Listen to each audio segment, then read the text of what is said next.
Okay, welcome everybody. Thanks so much for coming today. My name is Allison Miller. I'm the director of the Academic Integrity Office, and this presentation is about generative artificial intelligence and academic integrity. If any of you attended the workshop that I did called Generative AI 101, there's going to be a couple slides that are a repeat from that, so my apologies if that's redundant for you, but hopefully you'll get some new things out of it as well.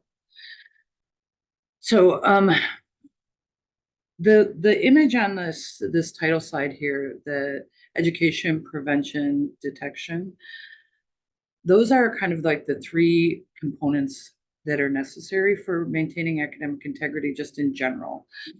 And so that's kind of how I've structured this workshop, where I'm going to talk first about education.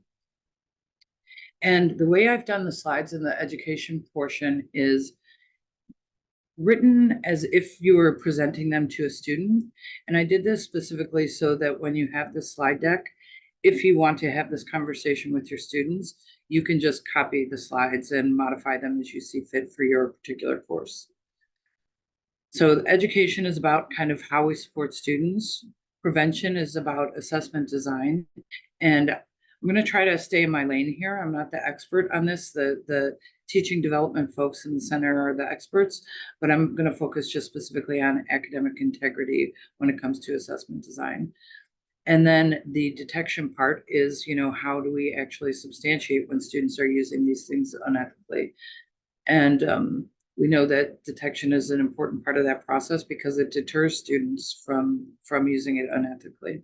Just to let you know, the university does officially now have some guidelines on using generative AI.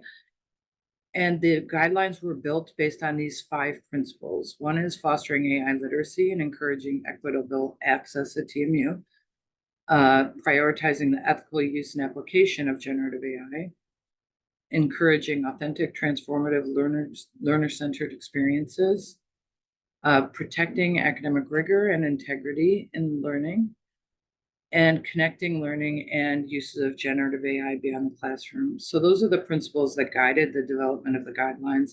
The guidelines I'd encourage you to review. It has sections on just general best practices for anybody.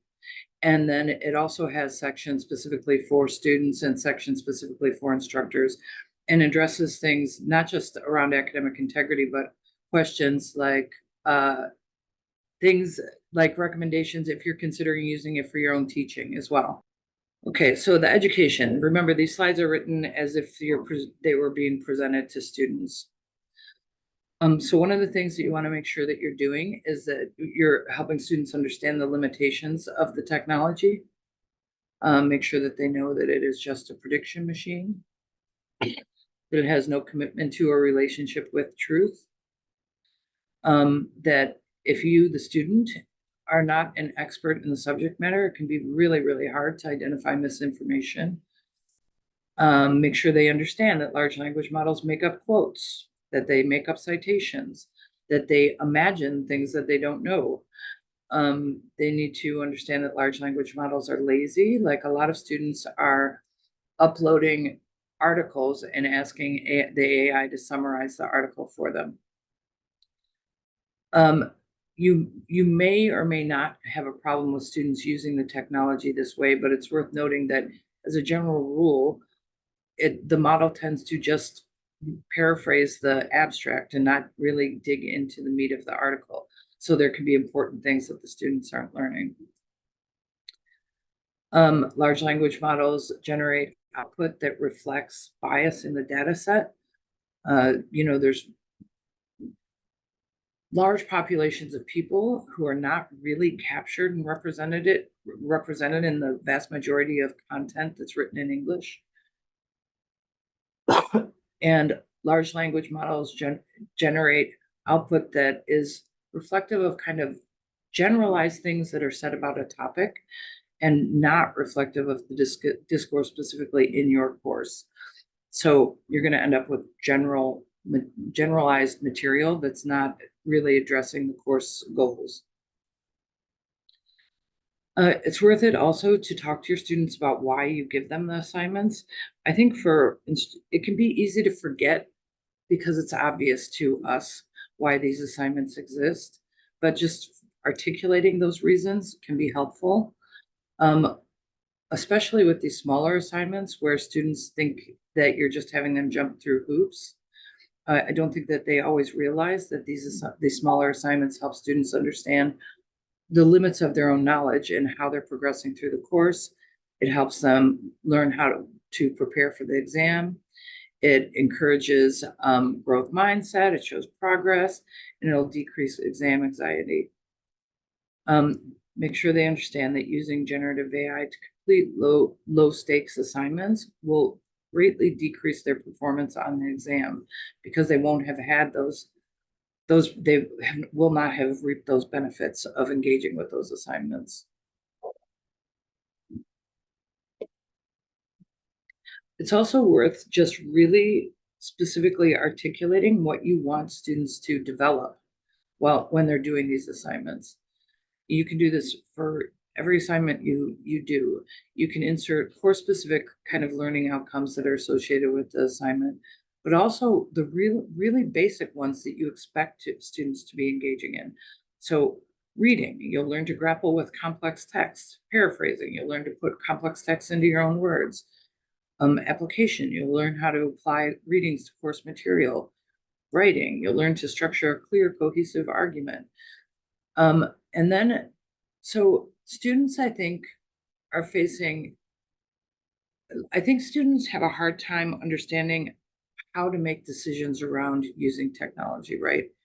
And if you articulate what you're actually trying to assess, they can just ask themselves the question, does this tool do this for me? If the tool does this for me, then it's compromising the assessment, so it's cheating, right? This can help them. You don't have to know the names of all the tools. You don't have to know that Grammarly has AI functions now. All you have to do is make sure they know that they shouldn't use any tool that compromises the things that you're evaluating. Um, Explain to them why they shouldn't use it. The work that they're doing now matters for their future. They're developing skills through these processes. Um, Also, make sure they understand that they really are not equipped yet to critically evaluate the output of the models. That's why they think everything that the AI writes is better than what they write and is accurate and correct because it seems so very believable, but they just don't have the expertise to recognize that it is problematic. And that it is just general. So they're going to earn bad marks by not directly engaging with the course content.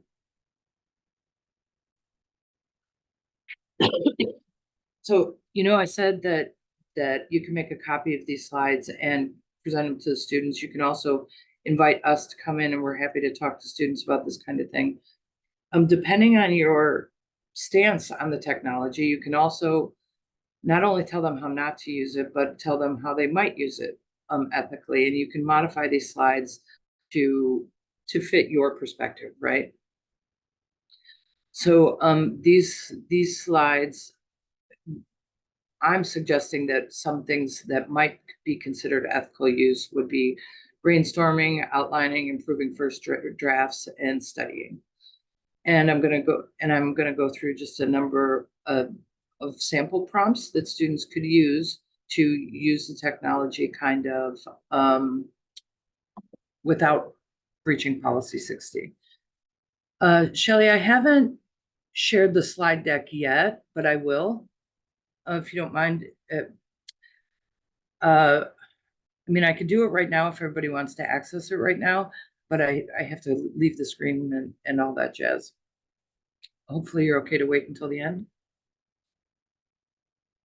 So, great, thanks. So the brainstorming prompt. I am a university student taking a course on whatever. I'm tasked with writing a paper on whatever. You are an assistant whose sole job is to help me brainstorm. You will not write the paper for me. My perspective is informed by these key learnings. Stress the importance of that students are building in the actual material from the course and the things that they're learning in the course, so that the brainstorming ideas are reflective of the course material. Please give me some ideas on how I might approach this. So you can give the students this prompt when you tell them they're allowed to use it for brainstorming. The key phrase here is, "You will not write the paper for me." Outlining prompt: I'm a university student writing a paper on whatever. You're a learning center writing consultant, and you're helping me draft an outline. Some key points from the course that I need to include are, and again, the importance of them adding relevant content from the course that's specific, and then asking for how they might structure the paper. For improving the first draft, I'm a university student. Below is my first draft of a writing assignment. Revise the assignment to improve grammar, spelling, clarity, etc. Do not add any additional ideas or facts to the paper. If you do this one, if you let them do this, then I would encourage you to have them submit as an appendix the first draft without any generative AI assistance. That way you can see that the student stayed within the limitations of that you've set up for them using it. And then for studying, I'm a university student, you're a tutor. Your job is to ask questions to assess my understanding of course material. Also ask questions that require me to apply course material to scenarios. If I get a question wrong, refer to the specific text in my course notes that confirms my response is incorrect. And then these are my course notes, and the student can copy paste them into the model, or they can upload a file. So the main takeaway here is that you generally want to identify the role. The student needs to identify themselves as a student. You want to identify the role of the bot. So they're acting as a tutor, what the bot is allowed to do, what it's not supposed to do, and then providing always the course content. So I'm going to pause there and ask if anyone has any thoughts, questions, concerns about that. Go ahead, Chris. Hi, Allison. Thank you so much.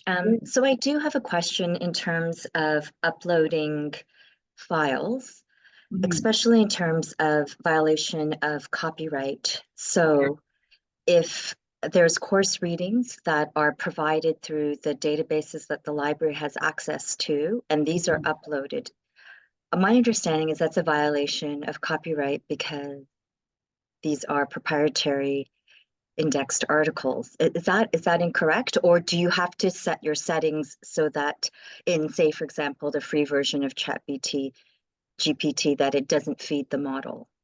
To my understanding, so the answer is yeah, correct. That's a violation of course readings. In this studying prompt, for example, I'm suggesting that they are using their own course notes that they've written, not even uploading the instructor's material.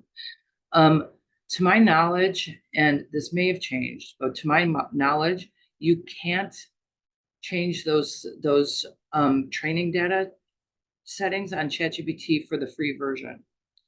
I could be wrong, that may have changed, but I believe that only if you're paying can you set that kind of control. No, in 3.0, you can set it in your settings. I just actually did it after attending your first session. Oh, great. Yeah, because I didn't think I could in the free version, but when I went to double check, I saw that in the settings, you can toggle on and off. Yeah. Fantastic. So you can tell students to do that if they're going to be using readings. I still think it's potentially problematic uploading these materials into the models. We don't have any oversight over these things, right? And so it does make me a little uncomfortable, but we also have to kind of consider what we can actually control. And all we can do is educate and make students think about these things before they make those decisions, I guess. Thank you so much. Of course. Any other questions or thoughts?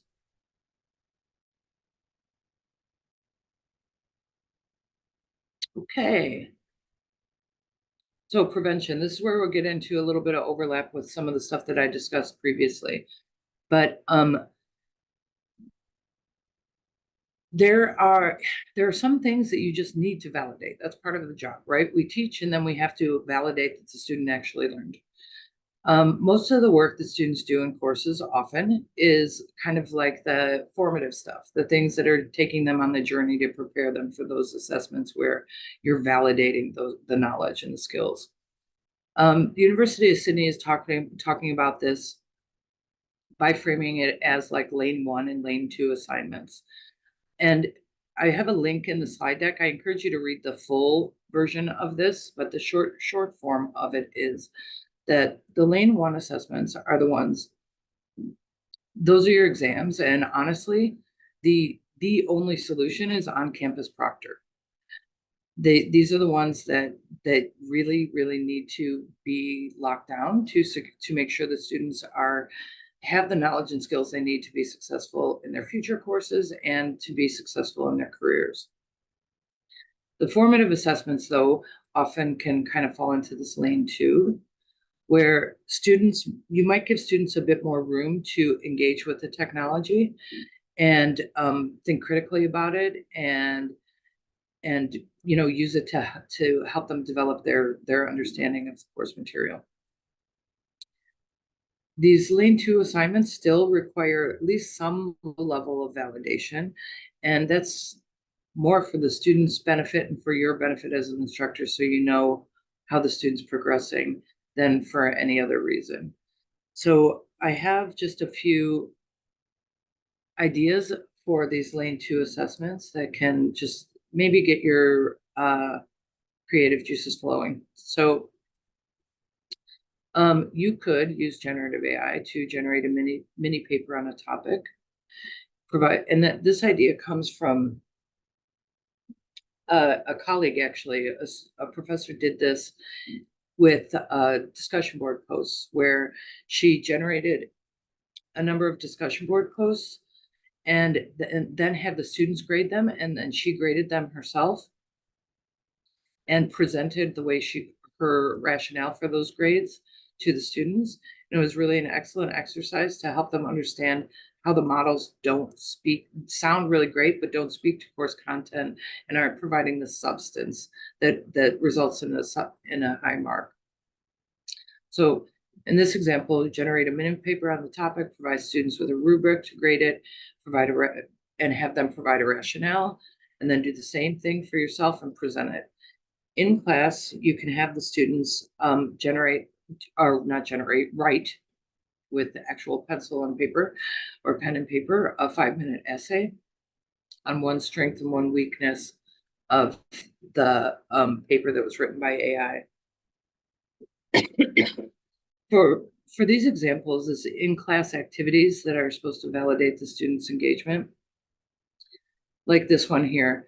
There's no expectation that you're going to read, if you've got a class of 200 handwritten 5-minute essays on something. You can collect them for participation marks.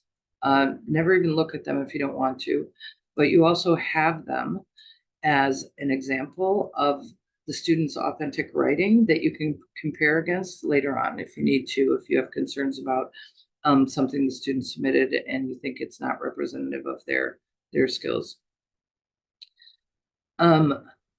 Recognizing, of course, that the way you write in a situation like that in class on paper, without time to gather your thoughts and revise is very different, but still it'll give you some kind of benchmark. Another idea is to have students kind of interrogate readings, and this is where we are probably violating copyright, to Chris's point. And this is actually interesting because if you went to the session that the library presented on using generative AI in research, some of the databases that we're using and currently, and some of the platforms, I guess, for research that are wholly legitimate, are providing this kind of functionality where you can interrogate a research article. Ask questions, try to dive deeper, improve your understanding, etc. So if you have students interrogate a reading, you can have them submit to you the questions that they asked and evaluate those questions. Make the students submit their process for validating the correctness of the bot's responses. And then just like a one paragraph explaining how the reading relates to the course content, requiring that the students directly reference the lecture content. I really like this particular one because it teaches students that they have to build in validation as part of the process of engaging with these technologies. This one is basically having the students write a paper on a topic, and they're allowed to use an LLM if they want to, a large language model, ChatGPT or whatever. But they have to identify every claim in the paper, color code it, and find an academic article that supports or disputes the claim.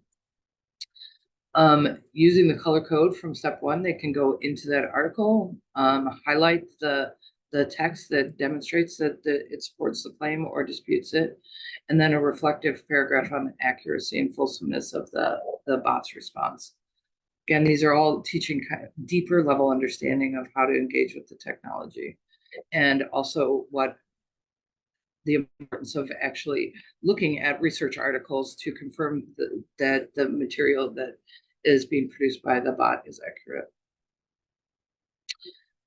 Just in general, high level, for traditional writing assignments, require that students submit the articles that they're citing. This is not a big deal. In D2L, when students upload a paper, they can add attachments. So they can attach every article that they referenced, and they can have highlighted the material they've paraphrased. Again, you don't have to look at all of these, but you have them if you have a concern. Require that students directly reference course readings, require that students directly reference lecture content. The point here is not that you can somehow prevent students from ever using chat bots. The point is to build assignments that require students to engage and demonstrate engagement with the course material. And you really need to build all of those requirements directly into the rubric. Okay, so I'm going to pause here for questions, thoughts, comments. You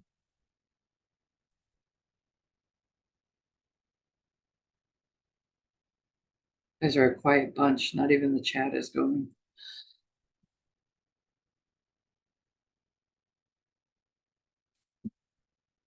Okay, onward then. The last part. I know this is everybody's least favorite part of this conversation, but we still kind of have to have it. For what it's worth, this matters to other students too. During COVID, when we first went online and cheating just skyrocketed, you would not believe the number of emails we got from upset students who were trying to engage ethically while they were watching the people around them cheat their way through their courses. It is painful to be an ethical student and see people not doing the same work that you're doing. So it matters to them a lot. And it's also a major deterrent to students who are considering using these technologies unethically. So in terms of identification, TMU does not have the license that of that's awesome, Bus. Thank you. TMU does not have the version of Turnitin that has the AI detector. And for that matter, we have concerns about AI detectors, those technological solutions to this problem anyway, because they tend to be unreliable. They're really easy to fool. They tend to disadvantage English language learners. So we don't get to rely on technology for this one, I don't think. I know we've enjoyed the benefits of having Turnitin, but I think we have to go back to more traditional methods.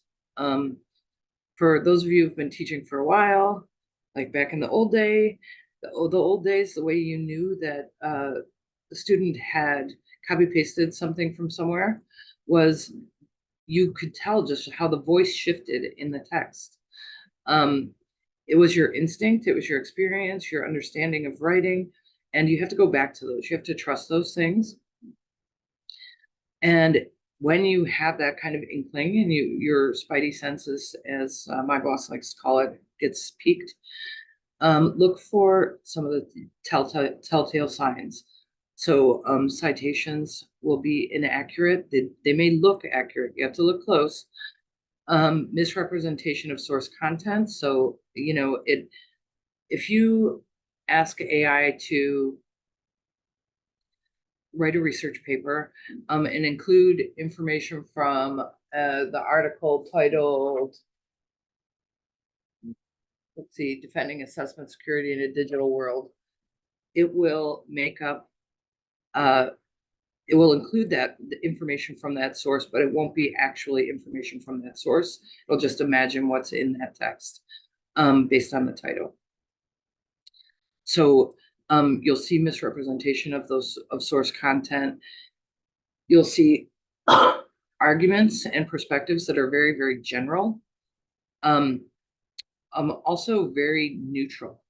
Especially ChatGPT has been, all the different language models have their own kind of political bent, and there's research on this actually. But ChatGPT, anyways, style tends to be very, very neutral. They don't want to take a stance on anything, don't want to offend anybody, etc. And apologies for the many times that I anthropomorphize these things because it's hard not to. And then, of course, the one that tends to be the most obvious is the writing style is significantly more advanced than the typical undergraduate student. And you can always compare with previous writing samples, which is why I recommend those little activities where you're asking students to write those 3-minute, 5-minute papers in class. So you have them, you don't have to read them, but you have them as a point of reference. Once you've identified concerns, then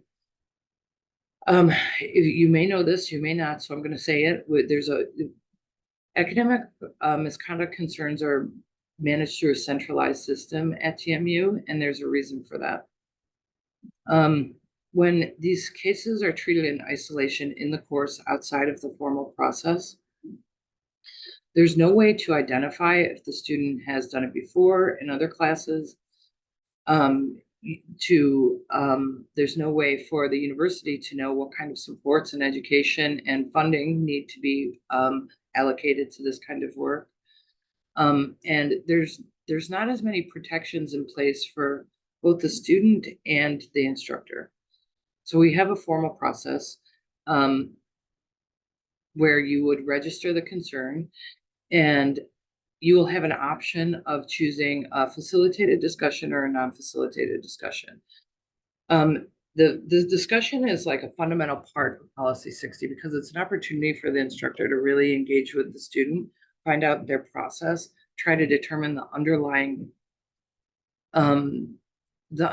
reasons for why this might have happened, right? So when you're having a conversation with the student about plagiarism, you might ask them questions about their research process, their note-taking process, those kinds of things. And you can build education into the conversation while you're also determining one way or the other if the student breached Policy 60. I would recommend for cases that are generative AI based that you choose a facilitated discussion, and that's when somebody from my office is present and takes detailed notes of the conversation. The detailed notes are kind of key because that's the record, and you're going to be asking a lot of questions that if the student used the tool unethically, some of the things that you want to be recording is the amount of time that passes between you asking the question and the student answering. You might want to be recording that you can hear the student typing after you ask a question and those kinds of things, right? So Um, we have a full guide on approaches to substantiating unauthorized generative AI, but mainly you're asking questions to kind of about the student's writing process. They should be able to take you on the journey. No, it's the same process, and same process of academic misconduct is is this un, unauthorized or unauthorized use of generative AI is a breach of policy 60. That's academic misconduct. It's the policy 60 has recently been updated to clearly state that. So yeah, this is the academic misconduct process. The conversation though, ask students about their writing, research and writing process. They should be able to take you on that journey. You can choose some of the high level words and phrases and ask the student to explain them. If they're using a word a lot, they should have some general understanding of what that word means. Ask them to, if they've used an example in there in the writing, ask them to provide another example, ask them to explain why they chose sources, directly ask them if they used any generative AI. And the way that the student responds to any one of these questions should not necessarily be the deciding factor unless the answer is when you're asking directly if they used generative AI. But all these other ones where we're talking about process and asking them to explain words or phrases that they use or et cetera, all those, they should be looked at collectively, right? So you're gonna and in that resource that I linked to in the slide, there's a table and you can kind of fill it out. The student was easily able to articulate their research and writing process. Student didn't have any details to explain the writing process. Like, so you can kind of go through it and look holistically at after the discussion, make a decision based on balance of probabilities. Does anyone have any questions about that?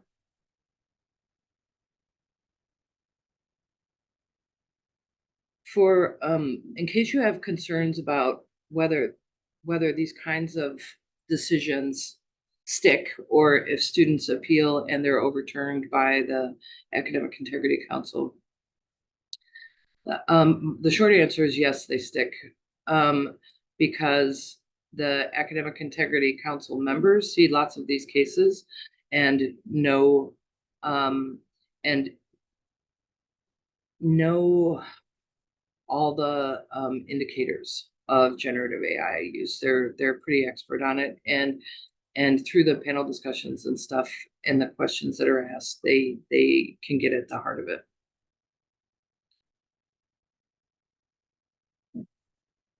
And of course, policy 60 changes. These are the ones I was just referencing.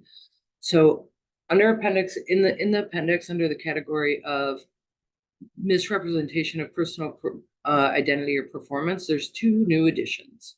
One is submitting work created in whole or in part by artificial intelligence, unless expressly permitted by your instructor,